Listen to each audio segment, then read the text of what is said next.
In today's video, we're going to be making this wood fall pumpkin shelf sitter. There's different designs that you can put on it, and you can make it double-sided, or this is just showing you another color you can use. You can also use green or burgundy, and these are really nice to make for yourself, or you could sell them on Etsy or in a shop or on Facebook, anywhere you'd like. So what you're going to do is you're going to start with a wood cutout, and I have the free pattern on my website, and I will show you how to get that. And you're going to then next you're going to paint it. I'm going to show you how to paint it and make it distressed. So this side here shows you one way to paint to make it a little bit darker, and then this is another way that I paint. I'm going to show you this technique, and then you're going to end up with a nice fall wood pumpkin that you can keep or you can sell. Stay tuned.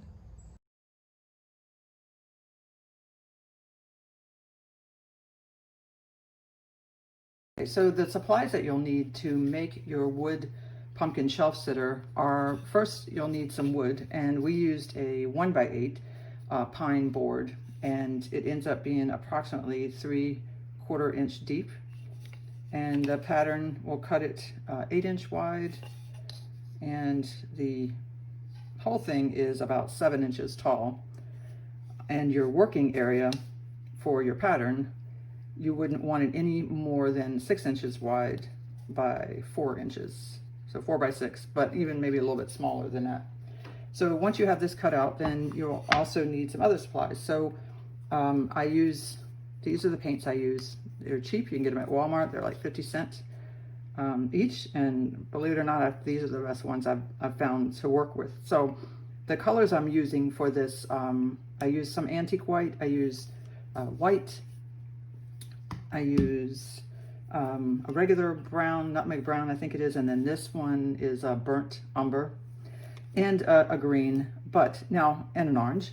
But I think the orange, this is actually not the right shade orange, because I wanted a little bit darker, almost like a brown, and I didn't have it, so I actually made this color. And that's what you can do. You can get your basic colors, and you can create your own if you like. If you're making a bunch of them to sell, you may want to buy, so you'll have the consistent colors.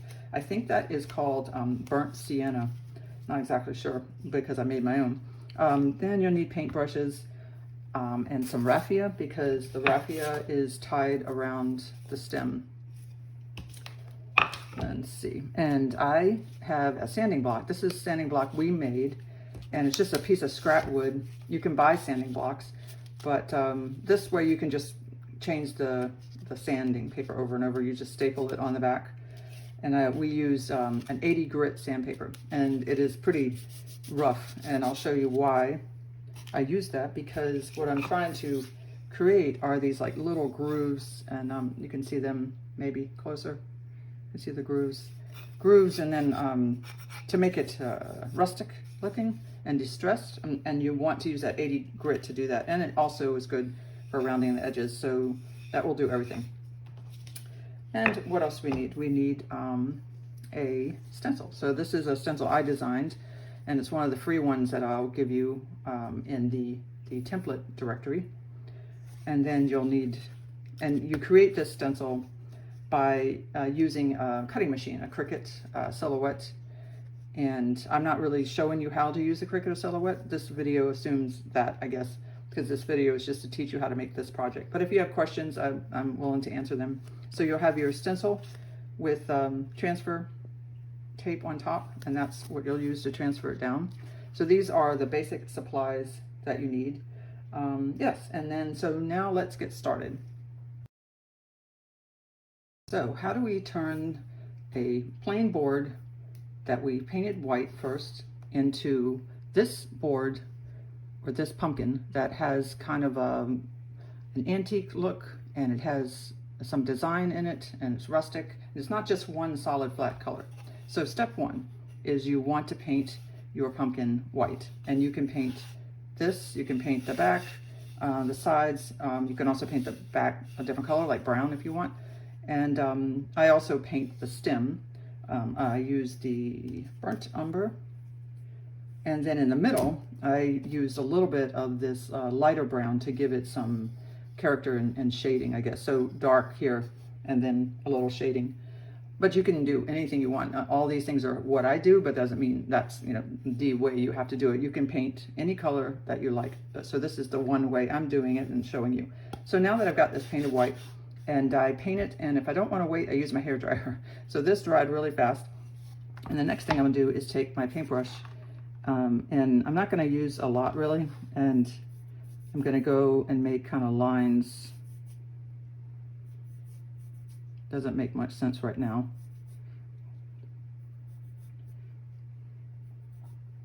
You can do more or less. You can also start your back with just brown and then cover it with white and sand it. And that creates a different look. Let's see, I don't think I have that one. So that creates, so we're making this one with this technique, but you can do this. And what this is, how you create this look is you put brown all over the back. And I used that nutmeg brown, but if you use the burnt umber, obviously it would be more like this darker. And then you put all white over it. And then when you sand it, it brings the brown out. So that's one way to do it. And it's pretty easy that way too. This one here requires a white back. And then what we're going to do is we're going to take different shades of brown and put little streaks through. Anywhere you like. Doesn't really matter, but I just make sure that they're kind of like streaky, going side to side, because that's the direction our pattern's going. And I may use a little bit of, and we'll have it over here, antique white.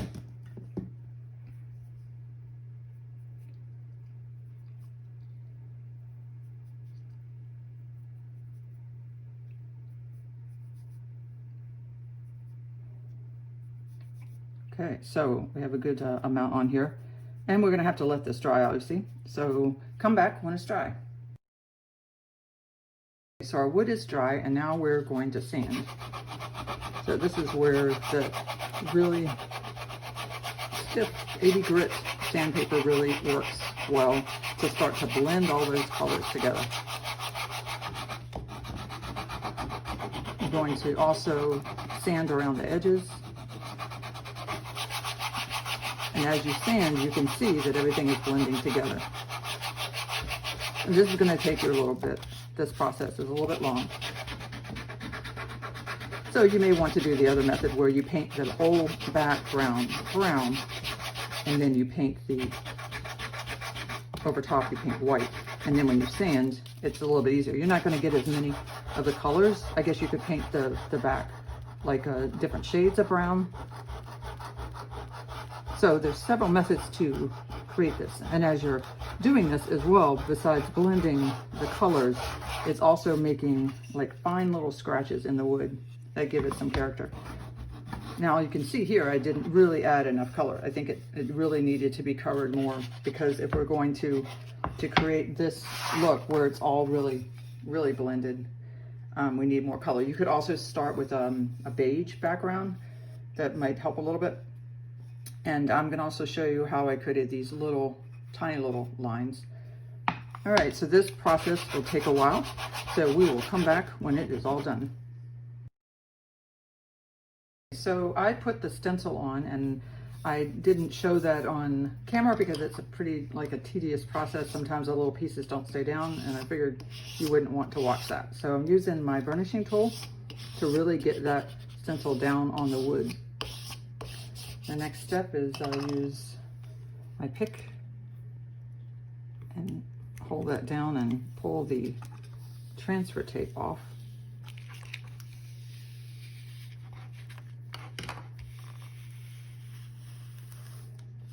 And there you go. See, little pieces don't want to stick sometimes. And the smaller items that you work on, the smaller pieces are. So let's see, hobby and patience. Okay, now that we have that off, then we want to use our tool again and go over it and get all of it down on the board, because you want to get it as close as possible to the wood, because that way you don't have a lot of bleeds. Like a traditional stencil gives you all the bleeds, and that's what's the beauty of the Cricut and the silhouette stencils, is because it's a sticker and it adheres right to the wood, but you do have to get it really tight to the wood. All right, so now we're going to paint, and I'm going to use the burnt umber, and you don't need a lot when you're painting. And you can use any brush, and you don't have to use up and down motions. You don't have to use a makeup sponge, and you can use any brush. As long as this is adhered to the wood and there's no gaps, you can use any brush. And I don't put but just light coats, because you could get more bleeds if you put heavy paint. You do light, and then you can always go over it again if you need to. All right, so we'll come back when I'm finished with the painting. Okay, we're not quite done, but I did want to show you what I'm doing to create this orange color. I don't have the right orange. I have this orange, and it's not what I want. So I'm going to take some of this medium brown and the orange, and I'm going to make my own color.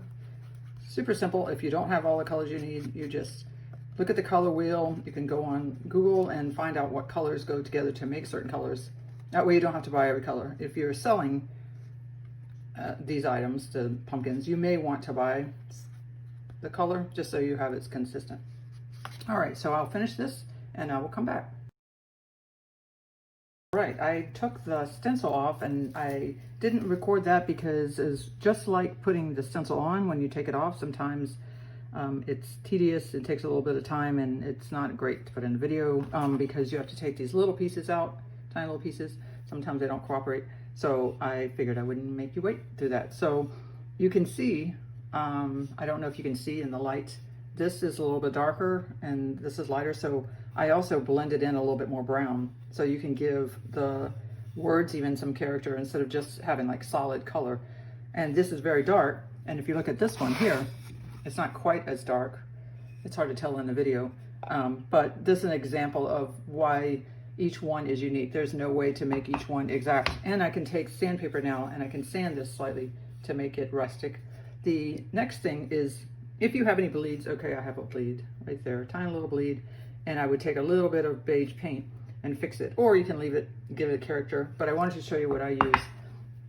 And I use these, they're they're disposable eyebrow or eyeliner brushes that you can buy, and they cost about 10 cents, and they're great, especially if you're teaching a class, because they're disposable. And I can use this over and over and over for a very long time before it goes bad.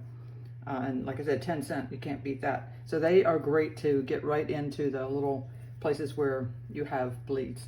So the last bit is we're going to take some raffia, and I think it's about 2 feet long maybe, and just going to wrap it and tie it. And you can use a glue gun if you like to make sure that it stays. We're just going to wrap it around there,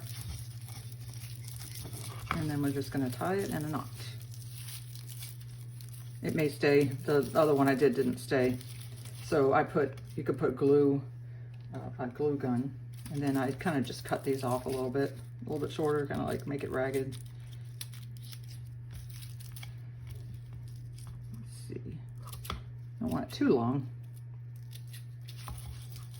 Yeah, and there you have it. We've finished our pumpkin shelf sitter, and hopefully you'll be able to make one to keep, to give away, or to sell. And let me know what you would like to learn, possibly to sell. Some ideas. I do woodworking, crochet, sewing, yeah. And so, I used this one with the back that way. If you're selling them, you could also put your stamp right here so people know where it came from when their friends want to know. And I will leave a link in the description, the links for like these brushes and other things that I purchased, and also a link to where you can get the free patterns that some of them I'm showing. I'm giving you 3 free stencil patterns that you can use to make these pumpkins. So happy crafting, everyone. Just a final side note, I said I was going to explain how this happened, but you can see there's even more streaks in this one. But this one didn't have the streaks, And what that was actually a mistake and that I learned. If the paint is a little bit wet, when you pull the stencil off, it will pull the paint off in different areas and it will create this unique look. But there's a downside to that. If the paint is wet and you pull the stencil off, it can also rip the wood. So you may or you may not get this effect, and it's just wanted to show you how I do it in case you wanted to try it.